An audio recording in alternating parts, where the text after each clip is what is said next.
আজকে যে দুইটা দলের খেলা, এই দুইটা দলের লইগা পাকিস্তান এবং ইন্ডিয়া সব থেকে আকর্ষণীয় ম্যাচ ক্রিকেটের ইতিহাসের। এর থেকে বড় ম্যাচ আর হয় না। তারা সিরিজ খেলুক, তারা কোনো টুর্নামেন্টও খেলুক, যেরকম দর্শকের হাইপ থাকে আর কোনো ক্রিকেট ম্যাচও অত আগ্রহ থাকে না। না থাকার কারণ হইল গিয়া, তারা যদি 100 রান করে তারপরেও কম্পিটিশন হয়, তারা 200 রান হলেও কম্পিটিশন হয়। হ্যাঁ, রিসেন্ট পাস্ট ইদানিং ভারতে একক আধিপত্য দেখার, যেটা দেখাইতো প্রথম দিকে পাকিস্তানে একক আধিপত্য, ভারতে একক আধিপত্য দেখাইলেও বা পাকিস্তানে এখন পারেন না।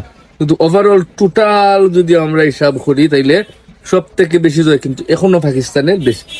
কিন্তু আরেকটা বাস্তবতা হইলে গিয়া যে আইসিসি কোনো ইভেন্ট বা এশিয়া কাপ এই ধরনের কোনো মঞ্চ কিন্তু ইন্ডিয়ার সাথে পাকিস্তান পারে না, মাত্র একবারই জিতছে পাকিস্তান। তো পাকিস্তানে দ্বিপাক্ষিক সিরিজ বা ওই এরকম সিরিজও করতো, তারা কিন্তু অনেক আগ্রহী থাকছে এবং এককভাবে তারা জিততো। কয়েক বছর ধরে, লাস্ট 1 দশক ধরে পাকিস্তানের ক্রিকেট টালমাটাল অবস্থা। পাকিস্তান ইন্ডিয়ার সাথে তেমন একটা পারে না। হ্যাঁ, মাঝে মধ্যে জিতে না যে এলাকা নাই, কিন্তু তারা আধিপত্যটা কমে গেছে, এখন ইন্ডিয়ার আধিপত্য চলে। কিন্তু আধিপত্য যেও দেখাক না কেন, প্রত্যেকটা ম্যাচ কিন্তু আগেও কম্পিটিশন হয়েছে, এখনো কিন্তু কম্পিটিশন হয়।